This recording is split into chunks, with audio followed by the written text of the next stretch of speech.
One of the most questions we got asked was, did you take off time because you had kids, or did you take off time because you didn't want to fight anymore? What was like the real reason why you took off time and then came back to fighting? I was done. I didn't want to fight anymore at all. Like, no more.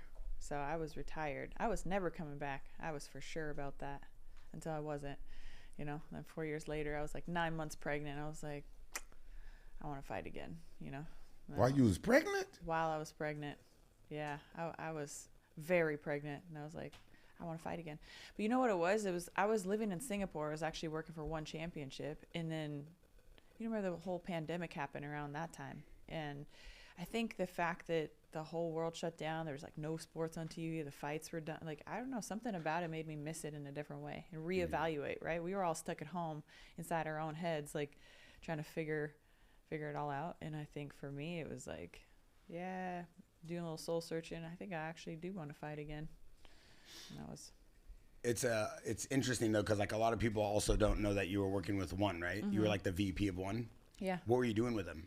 Day-to-day operations, helping bunch fighters? Of random stuff. Yeah, a lot of fighter relations. I was doing interviews. I was, finding fighters, finding talent, training on the team, all the stuff. And they moved you to Singapore for that? Yeah. Did you like it? I did.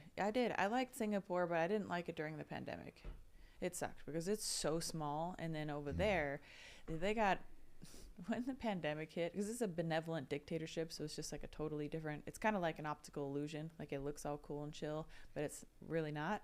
And they divided the country, which is already like the size of my pinky nail, into 4 quadrants. And you could not leave your quadrant unless you had like a medical reason, because they had all these little ambassadors that run around, basically just little tattletales, and they would like stop you and check your papers, and you had to have your mask on. It's like here in America, we take that shit for granted. Like we could just like go and do things and not, it's just too many people to monitor it.